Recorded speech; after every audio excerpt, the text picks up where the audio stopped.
Long ago, in a mountainous region of Japan, there lived a young man named Akio. His village was small, quiet, and known for the serene temple that overlooked the valley. Akio was strong, quick-witted, and deeply loyal, especially to his family. One morning, the peace of the village was shattered. Akio returned from gathering firewood to find his father's workshop destroyed, tools broken, shelves overturned, his father bloodied and silent, sitting on the floor. "They came looking for debt," his father whispered, "but I had nothing left to give." Akio's chest tightened. He clenched his fists, heart burning. He didn't ask for names. He already knew. A group of men from a nearby town, rough, greedy, untouchable. They had terrorized smaller villages for years, collecting debts and punishing anyone who resisted.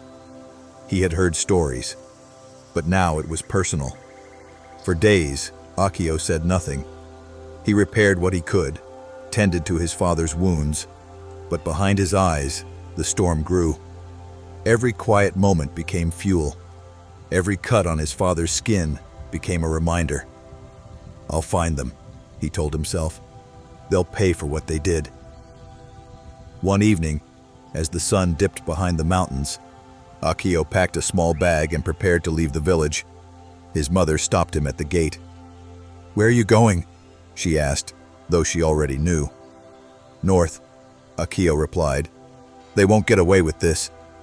She reached for his arm, but he pulled away. "They deserve what's coming," he said.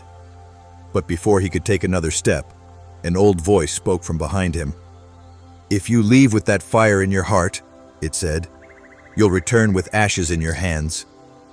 Akio turned to see the temple's Zen master standing at the edge of the path, his eyes steady. "Come," the old man said. "Before you go to destroy your enemies, sit with me first." Akio hesitated. His legs were ready for war, but something in the Zen master's voice, steady, quiet, undeniable, made him pause. He followed the old man up the stone steps of the temple. The path twisted between trees, each leaf whispering in the wind like voices from a forgotten memory. They sat beneath an old pine tree, its roots thick and visible above the soil, gnarled by time. The Zen master said nothing at first, just poured 2 cups of tea. His hands were slow, deliberate, without urgency.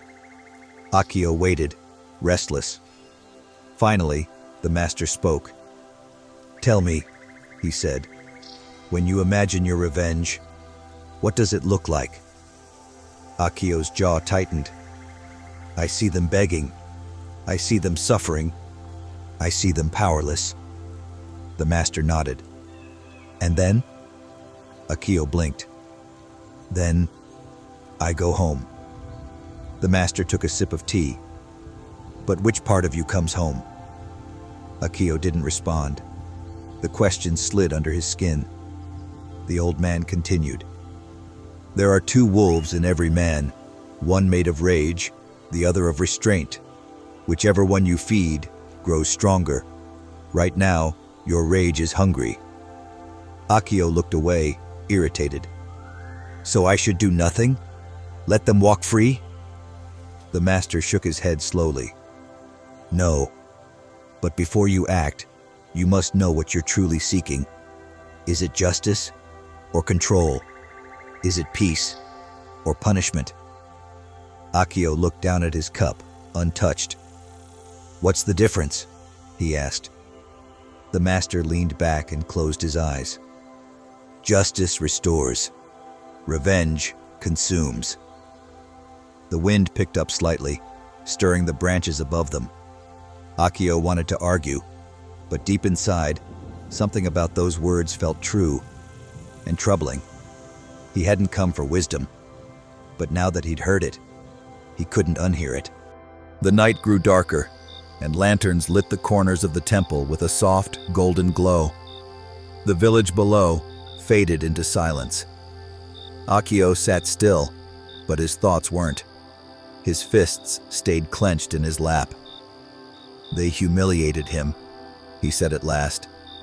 "My father. A man who never hurt anyone. The master nodded slowly. Pain demands a response. But the question is, do you answer it with your mind or with your wound? Akio shook his head. You don't understand. These men, they take and take. No one stops them. I do understand, the master said. I've seen fire before. I've lit it in others. I've had it burn inside me too. Akio looked up, surprised. The old man's eyes were calm, but behind them, there was history. When I was your age, the master continued, I watched a friend murdered over a bag of rice. I wanted blood. I left everything behind to chase it. Akio leaned in. What happened? He asked. I found the man, the master said. He was drunk, alone, and already falling apart. I stood over him with a blade in my hand. And? Akio asked, voice tight. I couldn't do it. Because you were weak? No, the master said, eyes fixed on him. Because I realized I wasn't standing over my enemy. I was standing over a version of myself. The same rage, the same emptiness. I saw what I was becoming. Akio's face hardened, but he said nothing. I walked away, the master said, not because he didn't deserve punishment, but because I deserved peace. Akio looked away. His breath came slower now, quieter. He wasn't ready to admit it yet, but something inside him had cracked. Not enough to break, just enough to feel. The first sign that fire might be fading. If this story speaks to you, consider subscribing and tap the bell so you don't miss what comes next. The following morning, fog clung to the hills like a soft curtain. Akio hadn't slept. He'd spent the night walking the temple grounds, thoughts like waves crashing inside him. He stood at the edge of the cliff that overlooked the valley, his village below, and somewhere beyond it, the men who had hurt his family. He didn't feel clarity. He felt torn. The Zen master joined him just before sunrise, hands folded behind his back. You've been awake, he said. Akio nodded. I thought I'd find an answer. I didn't. You found the question, the master replied. That's harder. Akio glanced sideways. So what now? I just forget it all? Let them do it again to someone else? The master walked to a nearby rock and sat. Let me tell you a story, he said. There was once a farmer who caught a thief stealing rice from his field.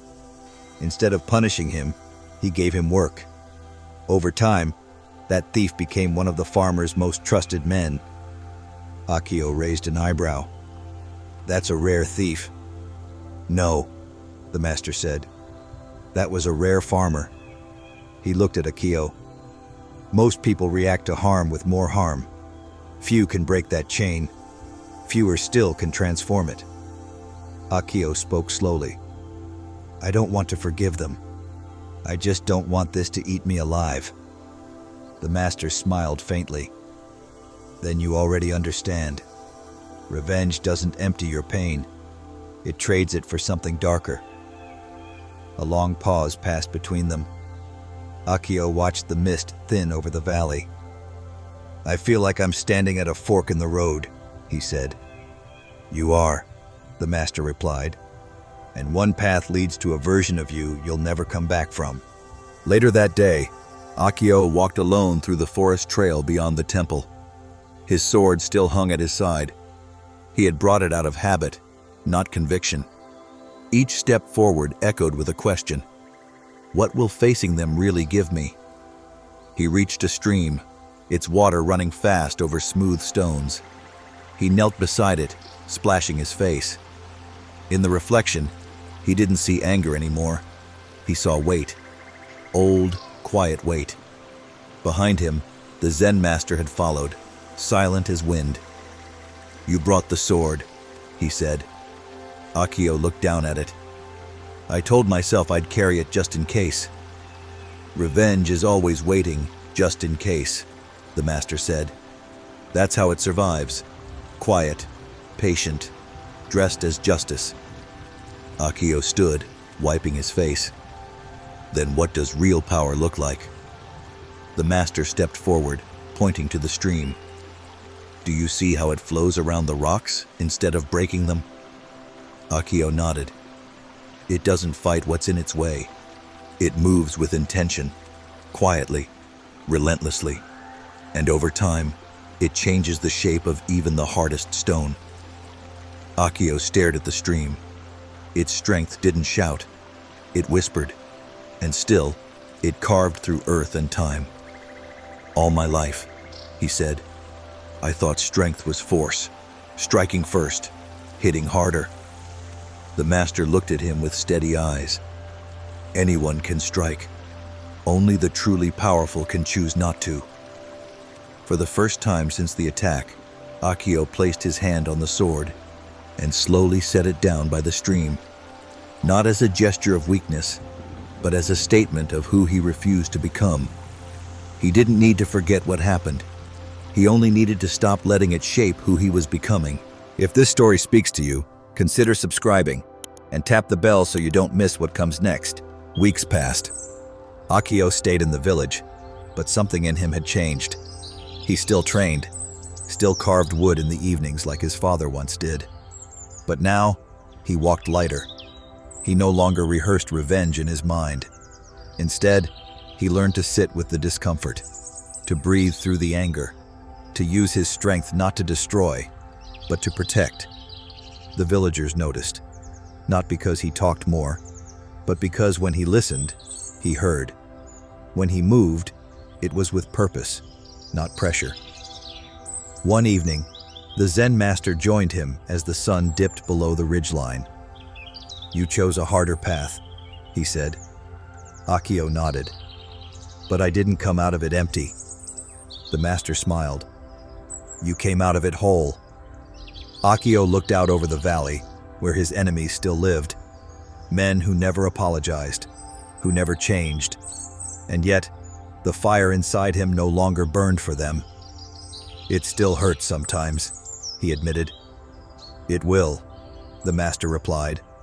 But pain that is felt doesn't need to be passed on.